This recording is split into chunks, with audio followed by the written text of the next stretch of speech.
பிதா, குமாரன், பரிசுத்த ஆவியின் நாமத்திலே ஆமேன். கண்களை மூடி ஆராதனை வேளையை ஆண்டவர் நமக்கு ஆசீர்வாதமான ஒரு ஆராதனை வேளையாக மாற்றி கொடுக்கவும், கர்த்தருடைய பிரசன்னத்தை நாம் இன்றைக்கும் உணர்ந்து கொள்ளவும் கர்த்தரை நோக்கி நாம் இறை வேண்டுதல் செய்வோமாக. எங்கள் தகப்பனே, இந்த நல்ல நாளுக்காக நன்றி செலுத்துகிறோம். கிருபையாய் உமது பிரவாகத்திலே உம்மை துதிக்க, உம்மை பாட, உம்முடைய பரிசுத்த வார்த்தைகளை தியானிக்க நீர் எங்களுக்கு கொடுத்த மகா பெரிய கிருபைக்காக நன்றி படைக்கிறோம். எங்களை சுற்றி எப்பொழுது நடைபெற்றுக் கொண்டிருக்கின்ற, நாங்கள் காண்கின்ற, கேள்விப்படுகின்ற அல்லது அனுபவிக்கின்ற சம்பவங்களின் வாயிலாக நாங்கள் சோர்ந்து போகாதபடிக்கு, நாங்கள் இடறி விழாதபடிக்கு, தகப்பனே உம்முடைய பிள்ளைகளாகவே நீர் எங்களை ஆசீர்வதித்துக் கொடுத்திருக்கிறதற்காக நன்றி செலுத்துகிறோம். ஆராதனை தொடக்கம் முதற்கொண்டு முடிவு பரியந்தம் உம்முடைய பிரசன்னம் எங்களை ஆட்கொள்ளட்டும். இந்த காணொளி ஆராதனை மூலமாய் தங்களை இணைத்துக் கொண்டிருக்கின்ற ஒவ்வொரு பிள்ளைகளோடும் குடும்பங்களோடும் உம்முடைய பிரசன்னம் நிறைந்திருப்பதாக. பரிசுத்த ஆவியானவர் இடைப்பட்டு அசைவாடுவீராக. எங்கள் குற்றங்கள் குறைகளை மன்னிக்கும்படியாய் மறுபடியும் உம்மிடத்திலே எங்களை தாழ்த்தி அர்ப்பணம் செய்கிறோம். இயேசு கிறிஸ்துவின் வழியில் ஜெபிக்கிறோம் பரலோகத்தின் பிதாவே, ஆமேன். ஆராதனைக்கு ஆரம்பமாகவும் தேவ நாமத்திற்கு மகிமை உண்டாகும்படியும் கிறிஸ்தவ கீர்த்தனைகளிலே 5வது கீர்த்தனை, சர்வலோக அதிபா நமஸ்காரம், சர்வ சிருஷ்டிகனே நமஸ்காரம் என்கிற கீர்த்தனையை என்னோடு கூட சேர்ந்து நீங்களும் பாடி கர்த்தரை ஆராதிப்போம். வாருங்கள்.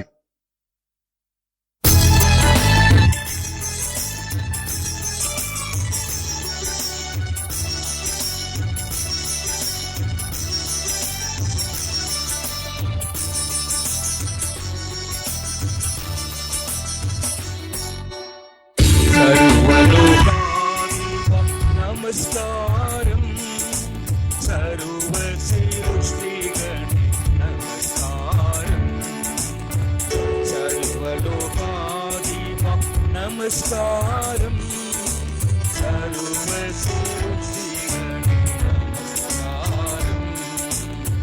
கரை கடல் உயர்வான் சகலமும் படைத்து, கரை கடல் உயிர்வான் சகலமும் படைத்து, தயவர பிதாவே நமஸ்காரம், தயவர பிதாவே நமஸ்காரம், திரு அவதாரம் நமஸ்காரம், ஜகத்தின் ரட்சகனே நமஸ்காரம், திரு அவதாரம் நமஸ்காரம், ஜகத்தின் ரட்சகனே நமஸ்காரம். தரணியில் மனுடன் உயிரடைந்தோங்க, தரணியில் மனுடன் உயிரடைந்தோங்க, கருவினில் ஆண்டோய் நமஸ்காரம், கருவினில் ஆண்டோய் நமஸ்காரம், நமஸ்காரம், பரமசர் குருவே நமஸ்காரம், பரிசுத்த ஆவி நமஸ்காரம், பரமசர் குருவே நமஸ்காரம். அருவியாய் அடியான் அகத்தினில் வசிக்கும், அருவியாய் அடியான் அகத்தினில் வசிக்கும், அரிய சித்தே சதா நமஸ்காரம், அரிய சித்தே சதா நமஸ்காரம். தொழிலோனே நமஸ்காரம் ஒன்றில் ஒன்றோடே நமஸ்காரம் தொழிலோடே நமஸ்காரம் ஒன்றில் ஒன்றோடே நமஸ்காரம் கர்த்தாதி கர்த்தா கருணை சமுத்ரா கர்த்தாதி கர்த்தா கருணை சமுத்ரா நித்ய திரியேகா நமஸ்காரம் நித்ய திரியேகா நமஸ்காரம் சர்வலோகாதிபா நமஸ்காரம் சர்வ சிருஷ்டிகளே நமஸ்காரம் சர்வலோகாதிபா நமஸ்காரம் சர்வ சிருஷ்டிகளே நமஸ்காரம்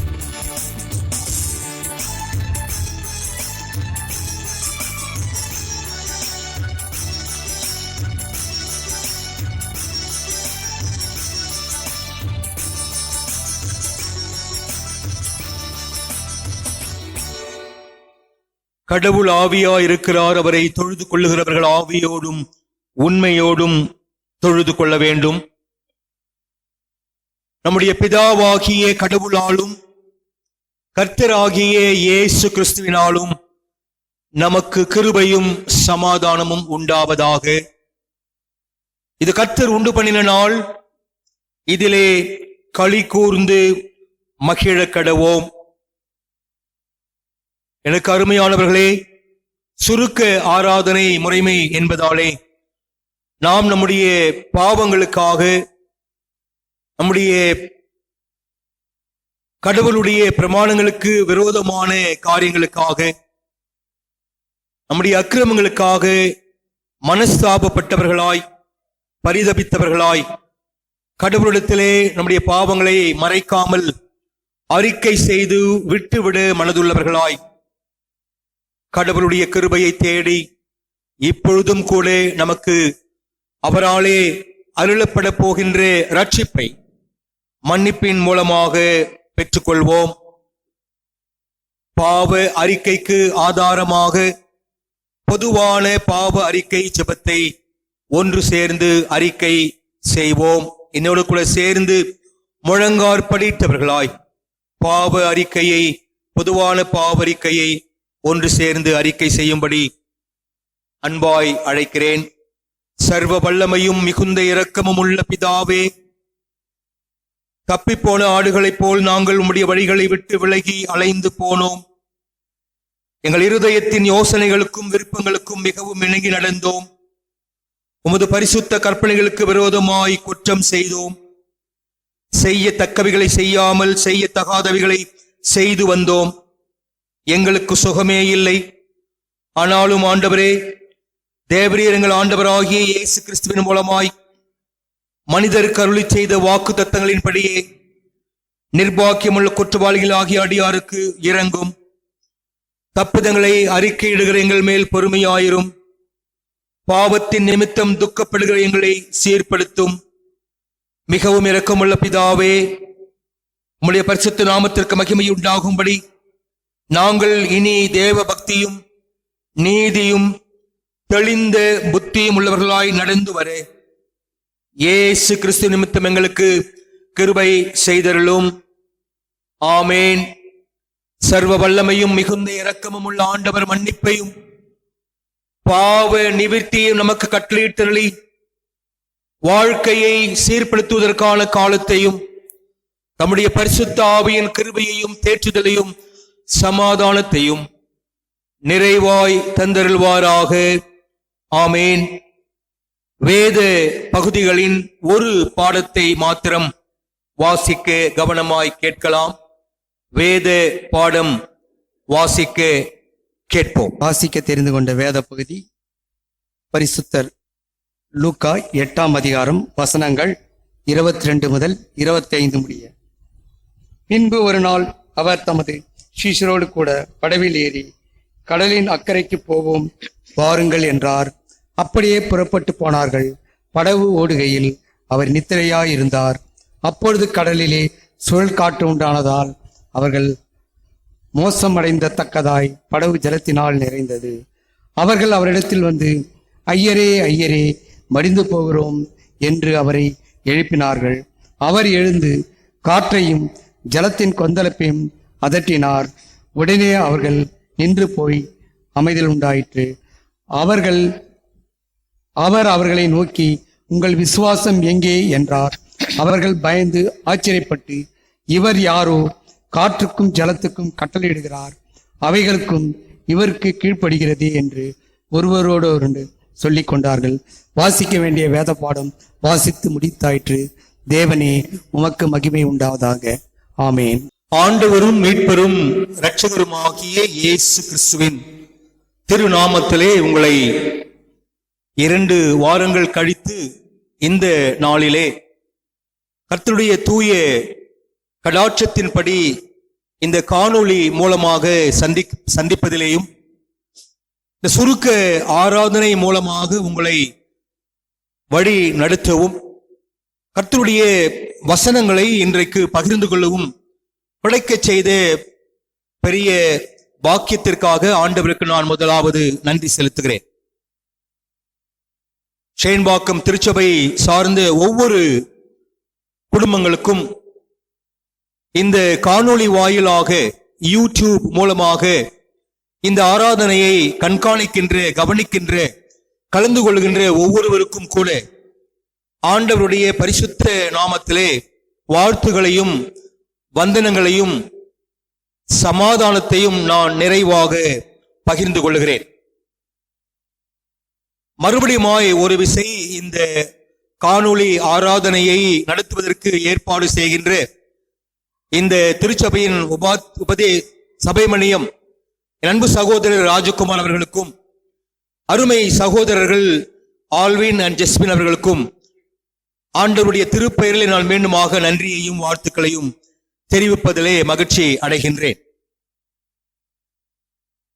தென்னிந்திய திருச்சபை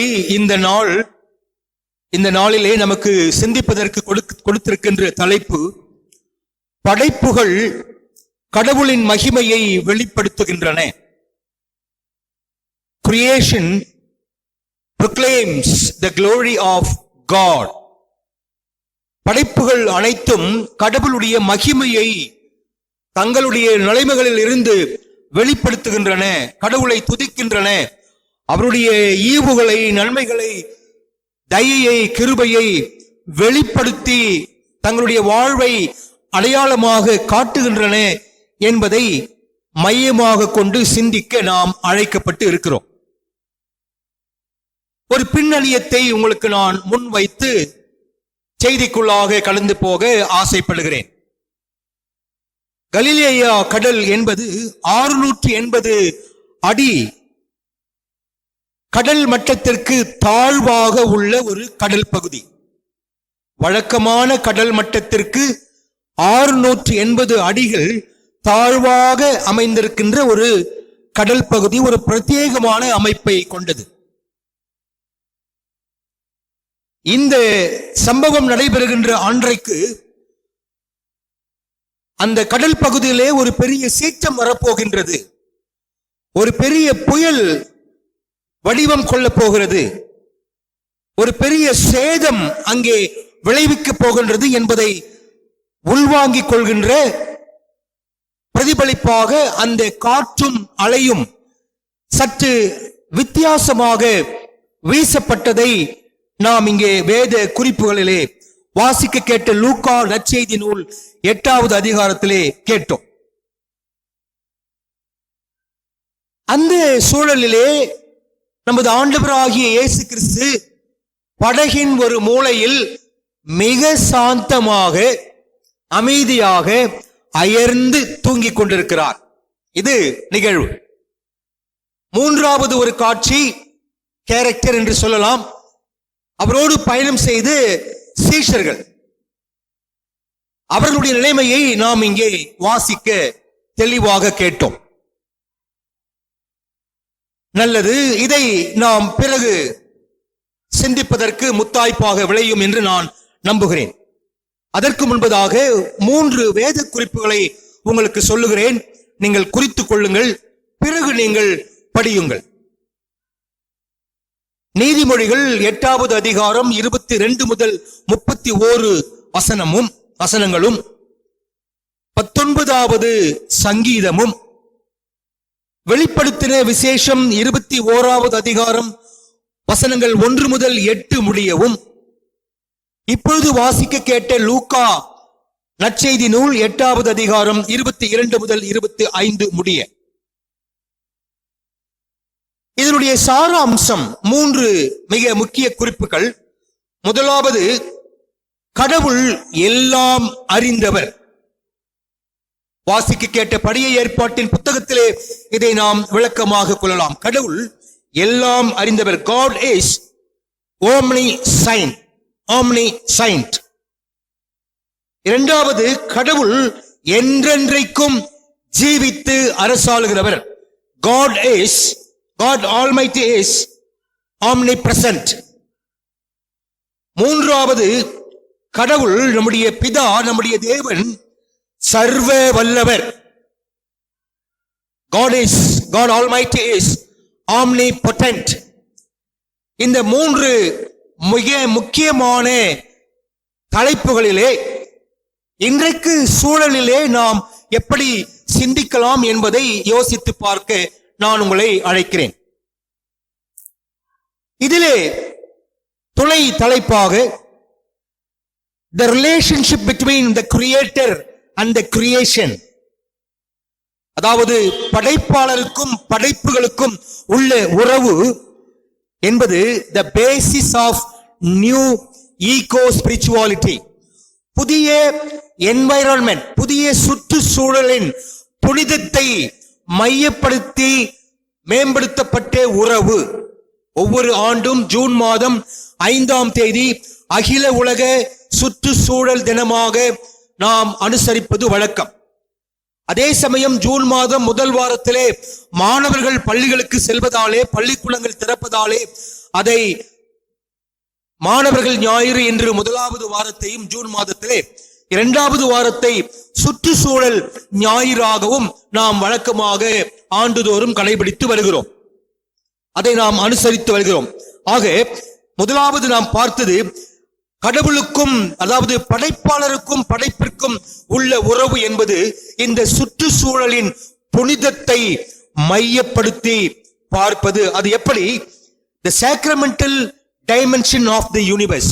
இந்த பிரபஞ்சம் புனிதமாக தன்னுடைய பரிமாணங்களில் பயணிக்க அழைக்கப்படுகின்றது. நான் நேரத்தை கருதி மிக சுருக்கமாக குறிப்புகளை மாத்திரம் உங்களுக்கு விட்டு செல்கிறேன்.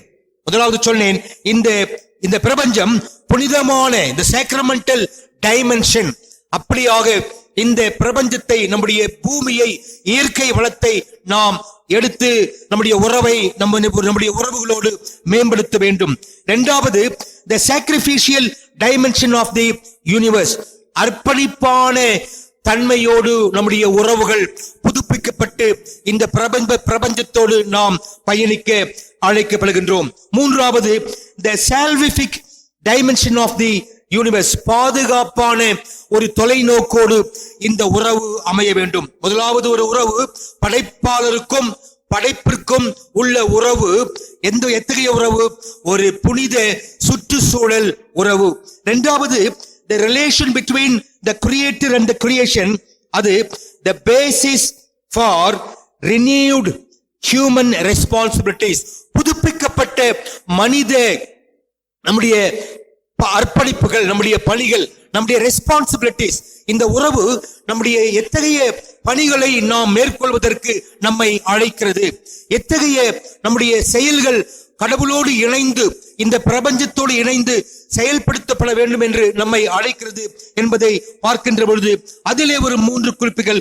to protect the creation, படைப்பை பாதுகாப்பதற்கு நம்முடைய உறவுகள், நம்முடைய பணி, நம்முடைய செயல் அமைந்திருக்க வேண்டும். இரண்டாவது, to promote ethical values. நம்முடைய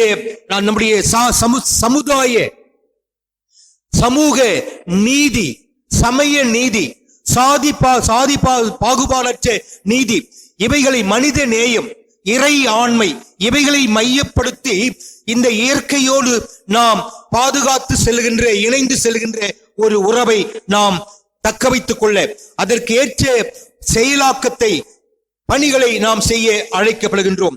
மூன்றாவது, to provide the needs of the creation, படைப்புகளின் தேவைகளை சந்திப்பதற்கு, படைப்புகளின் தேவைகளை நாம் ஈடு செய்வதற்கு நாம் அழைக்கப்பட்டிருக்கின்றோம். நன்றாக நாம் கவனிக்க வேண்டும். நம்முடைய படைப்பாளருக்கும் படைப்பிற்கும் நமக்கும் உள்ள உறவு இந்த பிரபஞ்சத்தோடு எப்படி என்பதை நாம் சிந்திப்பதற்கு அழைக்கப்பட்டிருக்கின்றோம். மூன்றாவது, the relation between the creator and the creation, the basis for a new creation. புதிய படைப்பிற்கு நம்முடைய உறவு, பிரபஞ்சத்தினுடைய உறவும் படைப்பாளருடைய உறவும் அமைந்திருக்கிறது என்பதை நாம் கவனிக்க வேண்டும். கடந்த நான் சொன்ன இந்த 2 பழைய குறிப்புகளும் பழைய ஏற்பாட்டிலிருந்தும் புதிய ஏற்பாட்டிலிருந்தும் எடுக்கப்பட்டது. மூன்றாவது இப்போது நான் சொன்ன குறிப்பு நியூ கிரியேஷன், புதிய படைப்பு. வெளிப்படுத்தின விசேஷம் 21வது அதிகாரம் 1வது வசனத்திலே மிக தெளிவாக குறிப்பிடப்பட்டிருக்கின்றது. New creation, a new vision, ஒரு புதிய தொலைநோக்கோடு இந்த படைப்பு அமைய வேண்டும். நம்முடைய படைப்பு, நம்முடைய சாயல், நம்முடைய ஆற்றல், நம்முடைய செயல், நம்முடைய பிரபஞ்சத்தை ஒட்டி நம்முடைய வாழ்க்கை உறவுகள் புதிய தொலைநோக்கோடு அமைய வேண்டும். a நியூ கிரியேஷன், அதாவது a நியூ ஆஸ்பிரேஷன். பல்வேறு ஆசைகள் நமக்கு உண்டு, பல்வேறு எண்ணங்கள் உண்டு, பல்வேறு நமக்கு வில்லிங்னஸ் உண்டு.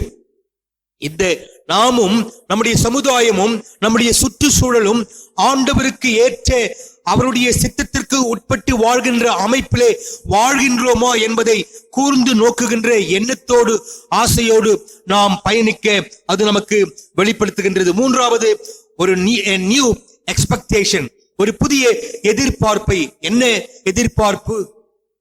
மிக முக்கியமான ஒரு காரியம். ஆண்டவருடைய படைப்பாளரோடு படைப்புகள் எந்த எதிர்பார்ப்போடு இன்றைக்கு வாழ்கின்றது என்பதை நாம் யோசித்து பார்க்கின்ற பொழுது நான் மீண்டுமாக புதிய ஏற்பாட்டின் பகுதிக்கு நான் உங்களை அழைத்து செல்கின்றேன். நான் ஏற்கனவே சொன்னேன், கடவுள் சர்வ வல்லவர், அவர் எல்லாம் அறிந்தவர். கடவுள் சர்வ வல்லவர், எல்லாவற்றிற்கும் அவர் எஜமானர், பராக்கிரமசாலி, ஆற்றல் படைத்தவர், எக்காலத்திலும் வாழ்கின்றவர், வாழ்ந்து கொண்டிருக்கிறவர், நம்மை வாழ்விப்பவர். இந்த கடவுளுக்கும் நமக்கும் உள்ள உறவு எப்படி இருக்க வேண்டும்? அது புனிதமாக இருக்க வேண்டும், அர்ப்பணிப்போடு இருக்க வேண்டும், பாதுகாப்போடு இருக்க வேண்டும். ஒரு புதிய படைப்பினுடைய காரியத்தை அணுகுகின்ற பொழுது நம்முடைய பாதுகாப்பை எப்படி ஸ்திரப்படுத்திக் கொள்வது என்பதை உள்நோக்கி மையப்படுத்தி வாழ்கின்ற வாழ்க்கையாக அமைய வேண்டும் என்று நாம் பல குறிப்புகளை நான் உங்களுக்கு சொன்னேன். புதிய ஏற்பாட்டிலே போகின்ற பொழுது அக்கறைக்கு போவோம் வாருங்கள். என் அருமை சகோதர சகோதரிகளே, இன்றைக்கு இக்கரையிலே, இந்த சமுதாயத்திலே, இந்த சூழ்நிலையிலே, இந்த பிரபஞ்சத்தின் அதாவது நன்மை மாத்திரமே பயணிக்க செய்து, நன்மை மாத்திரமே கொடுக்க செய்து, நன்மையை மாத்திரமே அனுபவிப்பதற்காக படைக்கப்பட்ட அனைத்து படைப்புகளையும் நம்முடைய தேவைகளுக்காக நாம் சீர்குலைத்துக் கொண்டிருக்கிறோம். எவ்வளவு காரியங்கள் பார்க்கலாம், படிப்படியாக சொல்லிக் கொண்டிருக்கலாம். இன்றைக்கு சுற்றுச்சூழல் பாதுகாப்பாளர்கள், இன்றைக்கு என்வைரன்மெண்டை மையப்படுத்தி கட்டுரை அமைப்பாளர்கள் எவ்வாறு இந்த உலகம் நம்மை அழித்துக் கொண்டிருக்கிறது, நாம் எவ்வாறு அழிவின் பாதையில் இன்றைக்கு பூலோக ரீதியாக ஜியோகிராபிக்கல் பேஸ்லே நாம் போய்கொண்டிருக்கிறோம் என்பதை நாம் தெளிவாக கண்டு கொள்ளலாம். எவ்வளவு வகையிலே பொல்யூஷன், எவ்வளவு வகையிலே மாசுபடுத்தப்படல் என்று படிப்படியாக நாம் எடுத்துக்கொண்டே போகலாம். இன்றைக்கு இப்பொழுது நாம் அனுபவித்துக் கொண்டிருக்கின்ற இந்த இக்கட்டான சூழ்நிலையிலிருந்து ஆண்டவர் நம்மை அக்கறைக்கு போவோம் வாருங்கள் என்று அழைக்கிறார். அல்லேலூயா! ஆண்டவர் நம்மை அழைக்கிறார், அக்கறைக்கு போவோம் வாருங்கள். யாருக்கெல்லாம் ஆண்டவரோடு கூட சேர்ந்து அவருடைய படகிலே அக்கறைக்கு போவதற்கு ஆசையாக இருக்கிறது, யாருக்கெல்லாம் இந்த கரையிலே நான் படுகின்ற பாடுகள் எனக்கு போதும், இக்கரையிலே எனக்கு வருகின்ற அனுபவங்கள் போதும், துன்பங்கள் போதும், வியாகுலங்கள் போதும், வருத்தங்கள் போதும், இழப்புகள் போதும், மரண ஓலங்கள் போதும், எல்லாம் போதும், நான் அக்கறைக்கு போக வேண்டும்? யார் என்னை அழைத்து கொண்டு போவார்? யார் என்னை மீட்டுக் கொடுப்பார்? யார் எனக்கு கையிலாக கொடுப்பார்? யார் எனக்கு புதிய வாழ்வின் நம்பிக்கையை கொடுப்பார் என்று இருக்கின்றோம். யாரும் என்னையும் சேர்த்து சொல்லுகின்றேன். இந்த விதமான இந்த அவசியமான அத்தியாவசியமான தேவையின் குரல், பயத்தின் குரல், அடுத்த வேளை என்ன நடக்குமோ என்கிற அந்த எச்சரிக்க முடியாத, எதிர்பார்க்க முடியாத ஒரு பயம் நம்மை கவ்விக்கொண்டிருக்கிறது, நம்மை சூழ்ந்து கொண்டிருக்கிறது. எப்படி யோசித்து பாருங்கள். பல்வேறு விதமான we do have certain unpredictable predictions. எதிர்பார்க்க முடியாத, தீர்மானிக்க முடியாத தீர்மானங்கள் இன்றைக்கு நமக்குள்ளாக உள்ளே புகுந்து நம்மை சித்திரவதை செய்து கொண்டிருக்கிறது. யார் நம்மை அழைத்து போவார்? Jesus is the Lord over all. Hallelujah. ஆண்டவராகிய இயேசு கிறிஸ்து அனைத்திற்கும் கடவுள், அனைத்திற்கும் அதிகாரி, அனைத்திற்கும் ராஜாதி ராஜா. ஆண்டவர் அவர்களை இந்த புயலுக்குள், இந்த சடுதியான, இந்த கடினமான வாழ்க்கைக்குள்ளாக ஆண்டவரே அவர்களை அனுமதித்தார். The Lord led them into this storm. ஸ்டாம்னா சும்மா வேடிக்கைக்காக, கேலிக்காக இல்லை, மாற்றங்களை சடுதியில் கொண்டு வருகின்ற ஒரு நிகழ்வு. உங்களுக்கு தெரியும் சுனாமியுடைய நிலை, சமீபத்தில் ஏற்பட்ட புயல். இப்படி புயலுடைய என்னுடைய மனைவி கடந்த வாரத்தில் சமீபத்திலே ஏற்பட்ட புயல்களின் பெயர்களை என்னுடைய மனைவி இடத்தில் கேட்டால் நினைவில்லை. ஏதோ 1-2 நான் சொன்னேன். அவர்கள் ஒவ்வொன்றையும் பட்டியலிட்டு அந்த புயலினுடைய தாக்கம், அந்த புயல்களினால் ஏற்பட்ட பாதிப்பு, அதனால் ஏற்பட்ட மாற்றங்கள், தி இம்பாக்ட், இவைகளை சொன்னார்கள். அருமை சகோதர சகோதரிகளே, இந்த புயல்கள் என்பது சாதாரணமானவைகள் கிடையாது. அழிவிற்கு கொண்டு செல்கிறது. இப்படி அழிவுக்கு நம்மை ஒருவேளை கொண்டு போகத்தக்கதான புயல்கள் நம்முடைய வாழ்விலே உண்டு. கடவுள் நம்முடைய விசுவாசத்தை சோதனை செய்கிறார். நம்முடைய பற்றுறுதியை எப்படி இருக்கிறது என்பதை யோசிக்கிறார். நம்முடைய விசுவாசம் எத்தகைய விசுவாசம் என்பதை சற்றே அவர் பார்க்கின்றார். அவர்கள் படுகின்ற கஷ்டத்தை அறியாதவர் போல தூங்கிக் கொண்டிருந்தார். It seemed he was away from them. He left them alone. அவர்களை விட்டு தூர கடந்து போனார் போல தெரிந்தது. அவர்களை திக்கற்றோர்களாக விட்டுவிட்டார் என்று நினைக்க தோன்றியது. But what was the reality? உண்மை என்ன? யதார்த்தம் என்ன? ஆண்டவர் அவர்களோடு இருந்தார். ஹல்லேலூயா. ஆண்டவர் அவர்களோடு இருந்தார். அவர் காற்றையும் கடலையும் அதட்டினார். He calmed. Jesus calmed down the wind and the storm. என் அருமை சகோதர சகோதரிகளே,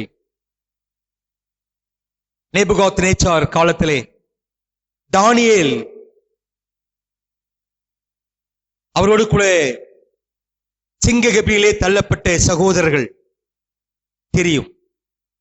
ஆண்டவர் அவர்களுக்கு இல்லாதவரை போல பொருளை நமக்கு தெரிந்திருக்கலாம். அங்கே அதை எக்ஸிபிட் பண்ண ஒவ்வொருவருக்கும் தெரிந்திருக்கலாம். ஆனால் ஆண்டவர் அப்படி அல்ல. அந்த புயலை அவர்களுக்கு அனுமதித்தார். அவர்களோடு ஆண்டவர் இருந்தார். அக்கறைக்கு போவோம் வாருங்கள். ஆண்டவர் நம்மை இப்பொழுது அழைக்கிறார். அக்கறைக்கு போவோம் வாருங்கள். என் அருமை சகோதர சகோதரிகளே, ஆண்டவருடைய பிரவாகத்திலே இன்றைக்கு நாம் சூழ்ந்திருக்கிறோம். ஆண்டவர் ஒருவர் மாத்திரமே நம்மை மீட்க முடியும். ஆண்டவரால் மாத்திரமே நமக்கு மாற்று வாழ்வின் வழியை கொடுக்க முடியும். ஆண்டவர் மாத்திரமே நமக்கு வருகின்ற பேராழிகளை, பெரிய பெரிய ஆபத்துக்களை, பெரிய பெரிய இடர்பாடுகளை அப்புறப்படுத்த முடியும் என்பதை நமக்கு விளங்கப்படுத்த ஆண்டவர் ஒரு சில நேரங்களிலே, ஒரு சில சமயங்களிலே இது போன்ற சோதனைகளை அனுமதிக்கிறார். இந்த சோதனைகளின் பொழுது ஒருவேளை நாம் ஆண்டவரில் இருந்து நம்முடைய நம்பிக்கையை ஒருவேளை விட்டுவிட சந்தர்ப்பங்கள் உண்டு. நாம் ஆண்டவரை அவிசுவாசிக்கின்ற, என்ன சாமி உமக்கு கண்ணே இல்லையா, கோபப்படுகிறோம், திட்டுகிறோம், நம்பிக்கையை இழந்து போகிறோம். ஐயோ எனக்கு அவ்வளவுதான், எனக்கு வேறு இல்லை. ஆனால் இந்த சோதனை ஆண்டவரை நாம் இன்னும் அதிகமாக கிட்டி சேருவதற்கான சோதனை என்பதை நாம் இப்பொழுது இந்த காலத்திலே குறிப்பாக மறந்து போகக்கூடாது.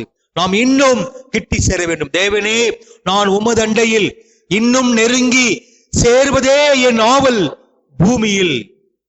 அருமை சகோதர சகோதரிகளே, எவ்வளவு சோதனை வந்தாலும் சரி, எவ்வளவு கஷ்டங்கள் வந்தாலும் சரி, எவ்வளவு இடர்பாடுகள் வந்தாலும் சரி, எவ்வளவு இழப்புகள் வந்தாலும் சரி, தேவனே, இன்னும் உம்மை நான் இன்னும் நெருங்கி கிட்டி சேருவதே என்னுடைய நோக்கம், என்னுடைய ஆவல், என்னுடைய ஆசை என்பதை நாம் மறந்து போகக்கூடாது.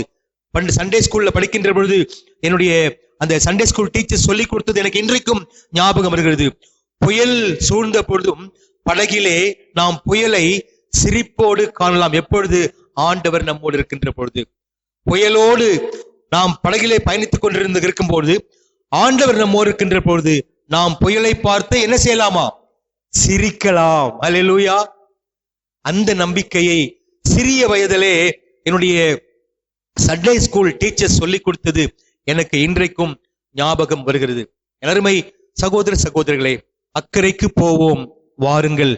ஆண்டவர் நம்மை அழைக்கிறார். அக்கறை உண்டு. There is a place for you.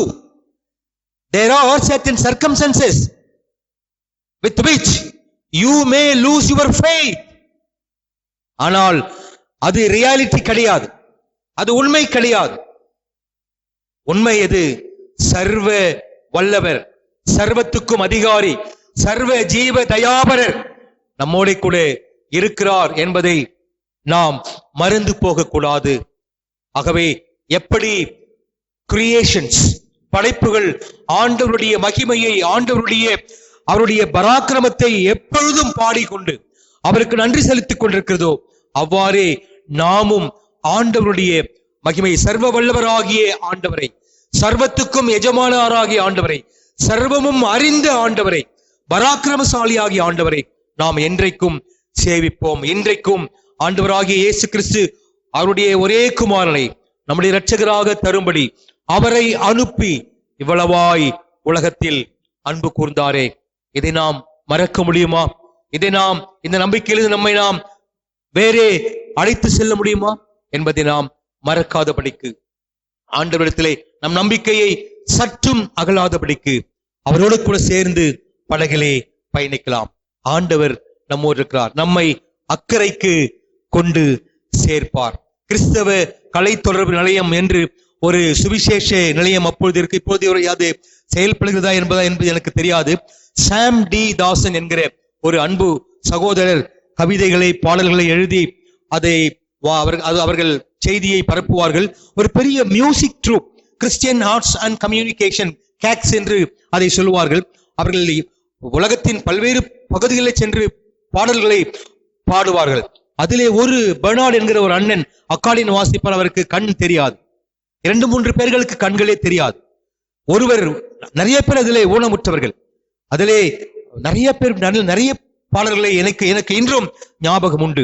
காலம் என்பது கடலானால் வாழும் வாழ்க்கை படகாகும் என்கிற அந்த பாடல் இன்றைக்கும் என்னாலே மறக்க முடியாது. இயேசு என்னும் படகோட்டி பேசும் வேதம் திசை காட்டி, இயேசு என்னும் படகோட்டி பேசும் வேதம் திசை காட்டி, செல்லும் படகிற்கு இவ்விரண்டும் வேண்டும் வேண்டும் அவசியமே என்கிற அந்த பாடல் எனக்கு அடிக்கடி நான் யோசித்து பார்ப்பதுண்டு. ஆகவே வாழ்க்கை என்கிற இந்த கடலிலே, உலகம் என்கிற இந்த கடலிலே நாம் பயணிக்கின்ற பொழுது, வாழ்க்கை என்னும் படகிலே நம்முடைய வாழ்க்கை படகை ஓட்டுகின்ற மாலுமி ஆண்டவராகிய கிறிஸ்து, நமக்கு பாதையை, நமக்கு நம்பிக்கையை ஊட்டுவது ஆண்டவர் நமக்கு கொடுத்த அந்த வசனங்கள், வார்த்தைகள். இவைகளை நாம் நங்கூரமாக வைத்து புறப்பட்டு போவோம் வாருங்கள் அக்கறைக்கு. கர்த்தர் தாமே நம்முடைய திருவசனங்களை ஆசீர்வதிப்பாராக. ஆமேன்.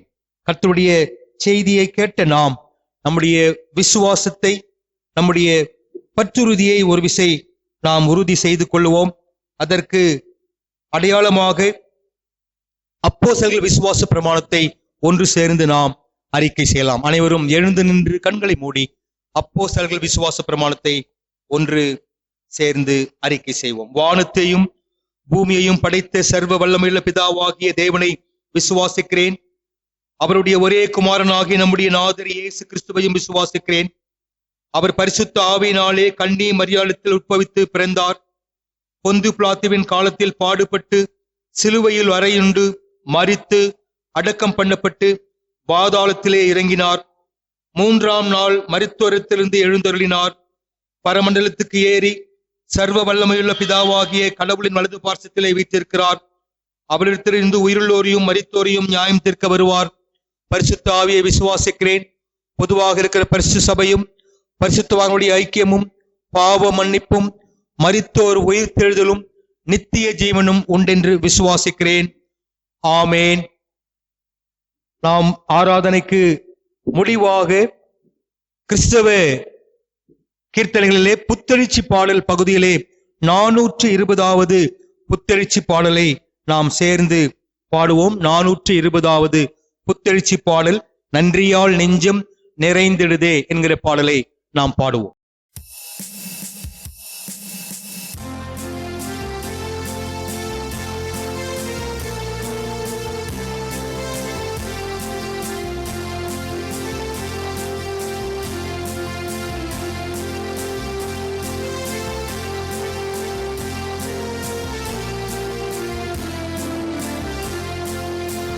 நன்றியால் நெஞ்சம் நிறைந்திடுதே, நன்மைகள்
ஜெபிக்கலாம்.